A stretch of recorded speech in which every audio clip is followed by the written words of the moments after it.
చాలామందికి సినిమా ఫీల్డ్లోకి రావాలని మీ అందరికి ఉంది కాబట్టి ఆ కోరికతో ఇక్కడికి వచ్చారు. అలాగే చూసిన వ్యక్తి నేను దగ్గర నుంచి విజయ్ ఒక క్యారెక్టర్ ఆర్టిస్ట్గా అన్ని ఆఫీసులకు తిరిగి సో తన ఫొటోస్ ఇస్తే ఆడిషన్ చేసి చిన్న చిన్నవి చేస్తూ ఈరోజు కింగ్డమ్ క్రియేట్ చేయబోతున్నాడు. Thank you Vijay. Dil Raju Dreams కంటే ముందు మా జర్నీ ఎక్కడ స్టార్ట్ అయిందో, సో ఎందుకు దిల్ రాజు డ్రీమ్స్ అనే థాట్ వచ్చిందో ఎక్స్ప్లెయిన్ చేసి తర్వాత విజయ్ చేతుల మీదుగా దేవి చేతుల మీదుగా వెబ్సైట్ లాంచ్ చేస్తాం. సో శ్రీ వెంకటేశ్వర క్రియేషన్స్ మేము ప్రొడ్యూసర్స్ అయినప్పుడు దిల్ తర్వాత అందరు కొత్త దర్శకుల్ని ఇంట్రడ్యూస్ చేస్తూ సినిమాలు చేస్తూ వాళ్ళు ఈరోజు తెలుగు ఫిలిం ఇండస్ట్రీలో ఉన్నతమైన ప్లేస్లలో ఉన్నారు మా దర్శకులందరూ.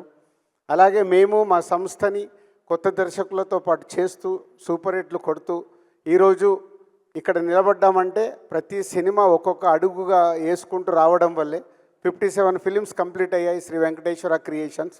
సో నేను కానీ శిరీష్ కానీ ఒక స్క్రిప్ట్ ఫైనల్ నా దగ్గర ఫైనల్ అయిన తర్వాత నెక్స్ట్ శిరీష్ గారు విని దాన్ని ఎస్ బాగుంది బాగాలేదనే డిస్కషన్ చేసుకున్న తర్వాతనే ఒక స్క్రిప్ట్ ముందుకెళ్తుంది.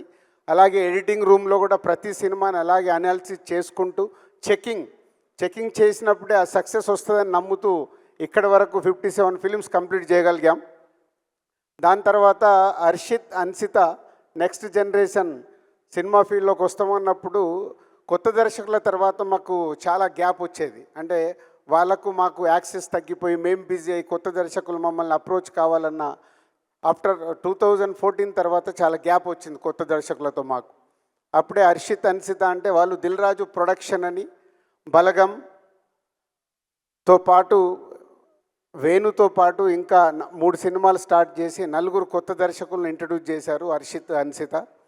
సో దాని తర్వాత వాళ్ళు కూడా ఇప్పుడు కొత్త దర్శకులతో పాటు అన్ని రకాల సినిమాలు చేయాలి అని నెక్స్ట్ ఒక పెద్ద సెటప్లో కూడా సినిమాలు చేయాలని వాళ్ళు డెసిషన్ తీసుకున్నారు. అలాంటి టైంలోనే కొత్త దర్శకుల్ని కానీ కొత్త ఆర్టిస్టులను కానీ కొత్త టెక్నీషియన్స్ కానీ అలాగే కొత్త ప్రొడ్యూసర్ చాలామంది ఇండస్ట్రీలోకి రావాలని ఉంటుంది. వాళ్ళకు సరి అయిన గైడెన్స్ ఉండదు. అలాంటప్పుడు ఏం చేస్తే బాగుంటుందని వచ్చిన ఐడియానే ఈ దిల్ రాజు డ్రీమ్స్. సో ఈ దిల్ రాజు డ్రీమ్స్ శ్రీ వెంకటేశ్వర క్రియేషన్స్ ఉంది, మాకు దిల్ రాజు ప్రొడక్షన్స్ ఉంది, దిల్ రాజు డ్రీమ్స్ ఎందుకని చాలామంది అడిగారు. అప్పుడే మాకు వచ్చిన ఐడియాని నేను ఎక్స్ప్రెస్ చేయడం జరిగింది. వెంకటేశ్వర క్రియేషన్స్ అంటే భారీ సినిమాలు తీస్తున్నాం, దిల్ రాజు ప్రొడక్షన్స్ అంటే కొత్త వాళ్ళ తర్వాత ఇప్పుడు వాళ్ళు మార్కో డైరెక్టర్తో సినిమా అనుకుంటున్నారు. వేర్ ఫోకస్ చేస్తున్న సినిమాల మీదనే ఫోకస్ చేస్తాం కాబట్టి కొత్త టాలెంట్ కోసము టోటల్గా ఒక కొత్త టీమ్నే ఫామ్ చేసినప్పుడే చాలామంది సినిమా ఇండస్ట్రీలోకి రావాలనుకునే వాళ్ళకు ప్రాపర్ ప్లాట్ఫామ్ అవుద్దనే ఆలోచనతో నేను శిరీష్ గారు ఈ నిర్ణయం తీసుకోవడం జరిగింది. దానికోసము ప్రాపర్ టీమ్ అంటే మాకు కొత్త డైరెక్ట్గా మేము కథలు వినేసి మేము ఫైనల్ చేసి సినిమాలు తీసే మాకు కొత్త ఇప్పుడు దిల్ రాజు డ్రీమ్స్కి ప్రాపర్గా ఒక ఆర్గనైజేషన్ కంపెనీ లాగా ఒక సీఈఓతో సహా ఆల్ టెక్నీషియన్స్ని ఫైనల్ చేయాలన్న ఒక స్క్రిప్ట్ ఫైనల్ చేయాలన్న ప్రాపర్ యంగ్ జనరేషన్ టీముని ఫామ్ చేశాము. వాళ్ళ దగ్గరికి తర్వాత ఇప్పుడు వెబ్సైట్ అయిన తర్వాత మళ్ళీ డీటెయిల్గా మీకు అవన్నీ చెప్తాను. సో ఇలా సినిమా ఇండస్ట్రీలోకి రావాలనుకునే చాలామంది గురించి ఎందుకు వచ్చింది ఇది థాట్ అని అంటే, చాలామంది నేను ఛాంబర్ ప్రెసిడెంట్గా ఉన్నప్పుడు ప్రొడ్యూసర్గా రావాలని అప్లికేషన్ పెట్టుకుంటారు, వాళ్ళ బ్యానర్ రిజిస్ట్రేషన్ చేసుకుంటారు. అప్పుడు ఛాంబర్ ప్రెసిడెంట్గా ఉన్నప్పుడు ఆ మీటింగ్స్లో నేను అడిగేవాడిని వాళ్ళందరినీ ఎందుకు రావాలనుకుంటున్నారు, వాట్ ఈస్ మీ విజన్, అంటే డబ్బు ఉందని సినిమా తీద్దాం అనుకుంటున్నారా, ప్యాషన్తో సినిమా తీద్దాం అనుకుంటున్నారు అంటే రకరకాల ఐడియాలజీ. బట్ ఎవరికి అక్కడ రిజిస్ట్రేషన్ చేస్తున్నారు కానీ సినిమాకు ఎలా మొదలు పెట్టాలి, ఎలా కంప్లీట్ చేయాలి, ఎలా రిలీజ్ చేయాలి అనేది ఎవరిలో నేను క్లారిటీ చూసేవాడిని కాదు. అలాగే నేను యూఎస్ వెళ్ళినప్పుడు వాళ్ళ ద్వారా వీళ్ళ ద్వారా కొన్ని వీడియోలు తీసుకొచ్చి చూపించేవాళ్ళు. సార్ కొంచెం మీరు టైం ఇవ్వండి, యూఎస్లో ఉన్న వాళ్ళు నేను చెప్పేది సినిమా తీసాము, ఈ సినిమా వీడియో చూడండి, ఇది ఎలా రిలీజ్ చేయాలో మాకు తెలియట్లేదు, 3 కోట్లు పెట్టాము 4 కోట్లు పెట్టాము అంటే ఇదంతా సినిమా తీయడం ముఖ్యం కాదు, ఒక కథ దగ్గర నుంచి సినిమా కంప్లీట్ చేసి అది ఆడియన్స్ దగ్గరకు తీసుకెళ్ళడం అనేది నాట్ ఈజీ, చాలా బిగ్ టాస్క్ అది. సో ఇవన్నీ చూసిన తర్వాత ఆ సినిమాల్లో యాక్ట్ చేసిన యాక్టర్స్ ఉన్నారు, టెక్నీషియన్స్ ఉన్నారు, వాళ్ళందరికీ ఒక సినిమా ఫీల్డ్లోకి రావాలి అనే ఒక ఆతృత ఉంది. కానీ యాక్ట్ చేసేసి ఆ సినిమా సరిగ్గా రీచ్ అవ్వలేదనుకో వాళ్ళ సమయం వృధా, టెక్నీషియన్స్ కానీ ఆర్టిస్టులకు కానీ. అలాగే ప్రొడ్యూసర్స్కి మనీ వేస్ట్. ఇవన్నిటి నుంచి పుట్టిన ఆలోచననే రైట్ ప్లాట్ఫామ్ క్రియేట్ చేసినప్పుడు రైట్ పీపుల్ సినిమా పైన ఇంట్రెస్ట్ ఉన్న వాళ్ళని తీసుకురావడానికి అవకాశం ఉంటుందనే 2 years బ్యాక్ వచ్చిన ఈ థాట్ని ఇక్కడ వరకు తీసుకొచ్చాం. ఈరోజు మీ అందరి ఆధ్వర్యంలో ఆ వెబ్సైట్ లాంచ్ చేయబోతున్నాం. కానీ ఇప్పుడు ఇందాక మాట్లాడుతున్నారు సినిమా అంటే ఇంతమంది ఇక్కడికి వచ్చారు, 10,000 ఆల్మోస్ట్ ఈవెంట్ కోసం ఎంట్రీస్ వస్తే ఈరోజు ఇలా 2,000 మంది వరకు మీరు ఇక్కడికి ఈవెంట్కి వచ్చారంటే మీ అందరిలో ఎంత సినిమా పైన ప్యాషన్ ఉంది, సినిమాలోకి రావాలని ఉంది అనేది అర్థమవుతుంది. పోతే ఒకటి అందరు గుర్తుపెట్టుకోండి, ఎస్ మేము 30 సంవత్సరాలు కష్టపడి ఒక డిస్ట్రిబ్యూటర్గా స్టార్ట్ అయ్యి మా కెరియర్ని అలా చేసుకుంటూ 30 years పట్టింది మేము ఇక్కడికి రావడానికి. మా బ్యానర్ పైన ఉన్న నమ్మకంతో, మాకున్న బ్రాండ్ పైన నమ్మకంతో మీరందరి వాళ్ళ సినిమా ఫీల్డ్లోకి రావాలనే ఆలోచనతో ఇక్కడికి వచ్చారు. అంటే మీకు ఒకటి చెప్పదలుచుకున్నాను, అంత ఈజీ కాదు. ఎందుకంటే 100 మంది దర్శకులు కావాలని ప్రయత్నం చేస్తారు. ఫిలిం నగర్లో 2కో 3కో అవకాశం వస్తుంది, మ్యాక్సిమం 5గురికి అవకాశం వస్తుంది. 95 మంది ఫైళ్ళు పట్టుకొని తిరుగుతారు కానీ వాళ్ళకి అవకాశం రాదు. ఎందుకంటే వాళ్ళ స్క్రిప్ట్ కావచ్చు, వాళ్ళ అప్రోచ్ కావచ్చు, వాళ్ళు చెప్పాలనుకున్నది రీచ్ అవ్వకపోవచ్చు.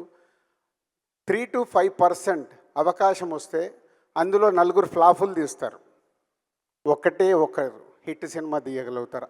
ఆ 4లో 5గురిలో ఆ హిట్ తీసిన ఆయన కంటిన్యూ అవుతూనే ఫ్యూచర్లో మళ్ళీ ఆయనకు అవకాశం ఉంటుంది. అంటే ఎంత పర్సెంటేజ్ వచ్చింది? 1%. ఇది మీరు దృష్టిలో పెట్టుకోండి. అంటే ఇందాక ఒక అబ్బాయి తిరుపతి నుంచి వచ్చాను, అమ్మ నేను సాధించేసి వస్తాను అని ఇందాక మైక్లో మాట్లాడితే చూశాను. అంత పట్టుదల ఉండాలి. కానీ రేపు నువ్వు సక్సెస్ అవ్వకపోతే నీ వల్ల నీ ఫ్యామిలీ ఎఫెక్ట్ అవ్వకూడదు. అదే సినిమా. నేను సినిమా ఫీల్డ్లోకి వచ్చినప్పుడు నేను ఆటోమొబైల్ వ్యాపారంలో ఉన్నాను, శిరీష్ పైపుల వ్యాపారంలో ఉన్నాడు. మా లక్ష్మణ్ గారు మా పార్ట్నర్ అంతకుముందే ఆయన ఆటోమొబైల్లో ఉన్నారు. మేము సినిమా ఫీల్డ్లో సక్సెస్ అయ్యే వరకు మా బిజినెస్లు మేము వదులుకోలేదు. ఎందుకంటే ఇక్కడ ఫెయిల్ అవుతే మళ్ళీ వెనకకి వెళ్ళిపోదాం. నిజంగా ఫెయిల్ అయ్యాం, 2 years స్ట్రగుల్ పడ్డాం. ఎంత స్ట్రగుల్ పడ్డా అది వదలకుండా, సాధించే వరకు వదలకుండా, ఆ బిజినెస్ను వదులుకోకుండా సాధించాం. అంతేకాదు మా జీవితంలో ఇంకొకటి చెప్తాను, ఇది అంటే మీకు సక్సెస్ పర్సంటేజ్ ఓన్లీ 100 మంది ప్రయత్నం చేస్తే ఒక్కరికే ఉంటుంది. దర్శకుడు కావచ్చు, యాక్టర్ కావచ్చు. యాక్టర్ కూడా చాలామంది అనుకుంటారు, మనకు చెప్తూ ఉంటారు, చాలా బాగున్నావు, నువ్వు యాక్టర్ అయిపోవచ్చు. 4 ఫ్రెండ్స్ మధ్యలో ఉన్నప్పుడు అరే నువ్వు కామెడీ బాగా చేస్తున్నావురా, నువ్వు ఈజీగా సినిమా ఇండస్ట్రీలోకి వెళ్ళిపోవచ్చు అని ఇలా ఎంకరేజ్ చేస్తారు స్నేహితులు కాబట్టి. కానీ మనలో అది రియాలిటీగా మనం వెళ్ళి దాన్ని సాధించగలుగుతామా లేదా అనేది మీకు తెలియాలి. తెలిసే వరకు అప్పటి వరకు మీరు చేస్తున్న వృత్తిని మట్టుకు వదులుకోకండి. దీనికోసం మీ వృత్తిని వదులుకుంటే అది మీ కుటుంబాలకు ఎఫెక్ట్ అవుతుంది. సినిమా అనేది అట్రాక్షన్. సినిమా అనేది మనకు అలా అట్రాక్షన్లో లాగుతూ ఉంటుంది. మీ జీవితాల మీద అది ఇంపాక్ట్ పడకుండా చూసుకుంటూ సినిమా పైన ప్యాషన్ ఉన్నప్పుడు దీంట్లో పెట్టి ఎప్పుడైతే సక్సెస్ అవ్వబోతున్నారో అప్పుడు మీరు 24 గంటలు కష్టపడాలి. 24 గంటలు కష్టపడితే ఒక మా సంస్థలో వచ్చినట్టు మేము కానీ, ఒక విజయ్ దేవరకొండ, ఒక దేవిశ్రీ ప్రసాద్, ఒక రవితేజ, ఒక నాని, వీళ్ళందరూ ఇండిపెండెంట్గా సక్సెస్ అయ్యి వాళ్ళ తెలుగు సినిమా ఇండస్ట్రీలో ఉన్నత శిఖరాల్లో ఉన్నారు. పాత జనరేషన్లో రజనీకాంత్ గారు కానీ, చిరంజీవి గారు కానీ, వాళ్ళు ఎక్కడికెళ్ళి వచ్చారు. కానీ వాళ్ళు అంత హార్డ్ వర్క్ చేశారు. సినిమా అంటే అంత హార్డ్ వర్క్. వేరే పనులలో చేస్తాం, 8 గంటల డ్యూటీ ఉంటుంది, మ్యాక్సిమం 9 గంటలకు ఆఫీస్కి వెళ్తే 5 గంటలకు వచ్చేస్తారు. ఇందాక అనిల్ రావిపూడి అన్నాడు చూడు, దిల్ రాజు కాదు రన్నింగ్ రాజు పెట్టాలని ఎప్పుడు ఆలోచన. 5 గంటలకు లేచిన నుంచి ఏం చేయాలి, ఎలా జరుగుతున్న సినిమాని ఎలా సక్సెస్ చేయాలి, అలా ఉంది కాబట్టి ఈ 30 yearsలో మేము ఇక్కడ ఉండగలిగాం. సో ఇండస్ట్రీలోకి రావాలంటే మొదటిది మీ వల్ల మీ కుటుంబానికి ఎఫెక్ట్ అవ్వకూడదు.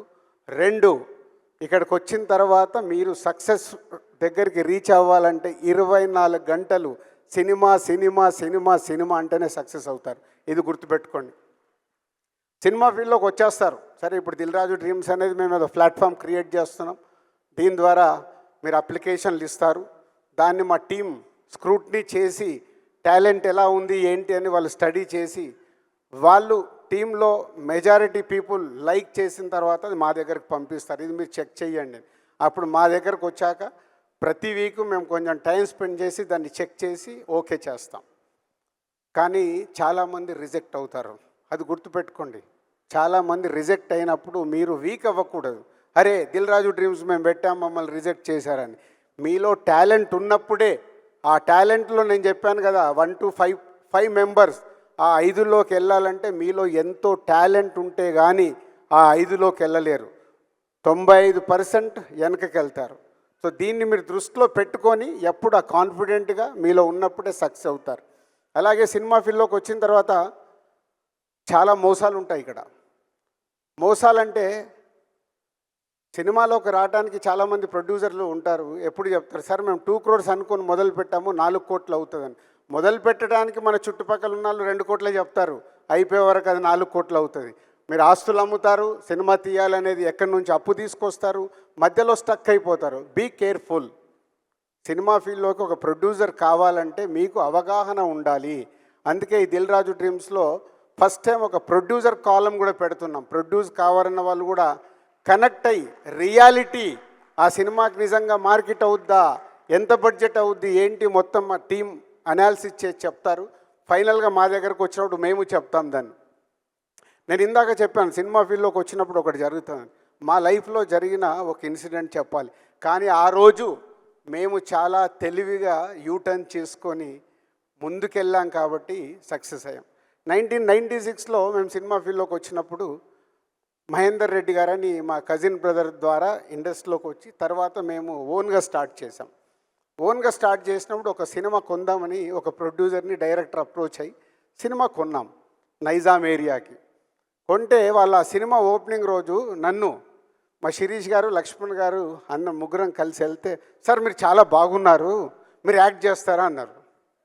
ఒకసారి ఇలా చూసుకొని అంటే ఏం చెయ్యాలండి అన్న. ఒక చిన్న క్యారెక్టర్ ఉంటుంది సార్ చెయ్యండి, ఎలాగో మీరు సినిమా కొన్నారు కదా అని. మేము చూసుకొని ఒక ప్రయత్నం చేద్దాము ఏముంది అని అనుకున్నాం. సో ఆ ఓపెనింగ్కి వెళ్తే శిరీష్ గారికి నాకు లక్ష్మణ్ గారికి అన్ని బ్యానర్లు కట్టారు.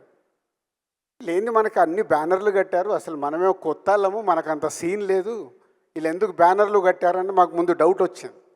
వెళ్ళిపోయాము, పూజా కార్యక్రమాలు అయినాయి, వాళ్ళు షూట్ ఏదో చేసుకుంటున్నారు. మమ్మల్ని కూర్చున్నాము, మధ్యాహ్నం భోజనం చేశాము. 2:30 తర్వాత ఎవరు వచ్చి నాకు ఇలా మేకప్ వేశారు. మేకప్ వేస్తే శిరీష్ గారు లక్ష్మణ్ గారు ముగ్గురం కూర్చున్నాము. అలా కూర్చున్నాం. 2:30 అయిపోయింది. ఈవినింగ్ 5:45-6 టైంలో పిలిచి సార్ మీకు షాట్ వచ్చింది రండి అన్నారు. షాట్ వెళ్తే ఒక అమ్మాయిని నన్ను పట్టి ఒక గంట కొట్టించారు. గంట కొట్టి మేము రిటర్న్లో వెళ్ళేటప్పుడు మేము ముగ్గురం ఒక కారులో వెళ్తూ ఆహా ఏం సోప్ వేశాడు మనకు అంటే, ముందు ఆ సినిమా కొన్నాము, కొంటూ వాళ్ళతో జర్నీ చేయడానికి ఏం సోప్ వేశారని రియలైజ్ అయ్యి నెక్స్ట్ డే మార్నింగ్ వెళ్ళి దయచేసి యాక్టింగ్లు ఇవి మాకు వద్దండి, సినిమా కొన్నాము, మీరు సినిమా కంప్లీట్ చేశాక చూద్దామని. ఆ రోజు అక్కడి నుంచి మేము ఎగ్జిట్ అయినామంటే మళ్ళీ ఆ సినిమా గురించి మేము ఆలోచించాలి. ఇచ్చిన డబ్బు వదిలేసుకొని నెక్స్ట్ ఏంటని మళ్ళీ మొదలు పెట్టాం. అంటే ఆ రోజుకిన మేము ఆ ఆలోచనకు రాకుంటే మేము అక్కడే ఆగిపోయేవాళ్ళం. అక్కడ జరుగుతున్నది అర్థం చేసుకొని మేము ముగ్గురం మాట్లాడుకొని బయటకు వచ్చి ఇంకా మనకి ఇది వద్దు, వాట్ నెక్స్ట్ అని ముందుకు వెళ్ళిపోయి నెక్స్ట్ సినిమాలు ఏంటని దాని మీద ఫోకస్ చేశాం. అంటే మీకు ఎందుకు ఎగ్జాంపుల్ చెప్పానంటే మా లైఫ్లో బిగినింగ్లో జరిగిందంటే సినిమా ఫీల్డ్లో ఇలాంటివి చాలా జరుగుతూ ఉంటాయి. సో ఇండస్ట్రీలోకి రావాలనే వాళ్ళు చాలా ఆలోచించుకొని మన చుట్టుపక్కల జరిగేటి అవగాహనతో చూసి ముందుకు రావాలి. అర్థమైందా? ఇది నేను ఎప్పుడు ఎక్కడ ఏ మీడియాలో కూడా చెప్పలే, కానీ ఈరోజు ఈ ప్లాట్ఫామ్ మీద ఎందుకు చెప్పాలనుకున్నామంటే 10,000 మంది మాకు రిజిస్ట్రేషన్స్ వచ్చాయి ఈ ఈవెంట్కి రావడానికంటే. వరల్డ్ వైడ్గా 1,00,000 నుంచి 2,00,000 మంది ఈరోజు సినిమా ఫీల్డ్లోకి రావడానికి ఈ ప్లాట్ఫామ్ని వాడుకోవడానికి సిద్ధంగా ఉన్నారనేది మాకు అర్థమైంది. సో వాళ్ళందరికీ ఈ డయాస్ నుంచి నేను చెప్పాలనుకున్నది చెప్పాను. And thank you very much. Dil Raju యూట్యూబ్లో ఒక వీడియో ఉంటుంది. మీకు ఆ వీడియో చూస్తే ఇంకా వెబ్సైట్లో ఎలా అప్లై చేయాలి, మీకు ఏ డౌట్స్ ఉన్నా ఆ వీడియో చూస్తే మీకు టోటల్ క్లారిటీ వస్తుంది.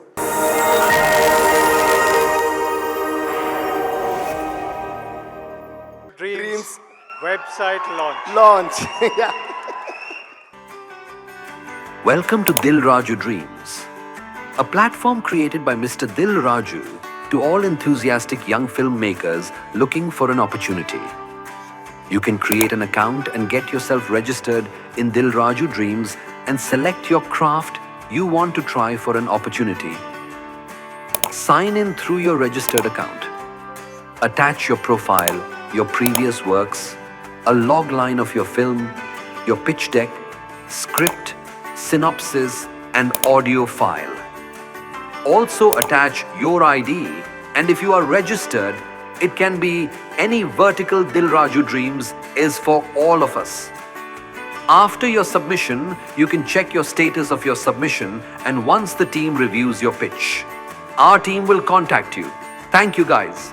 All the best for all the young filmmakers and all the best to Dil Raju Dreams.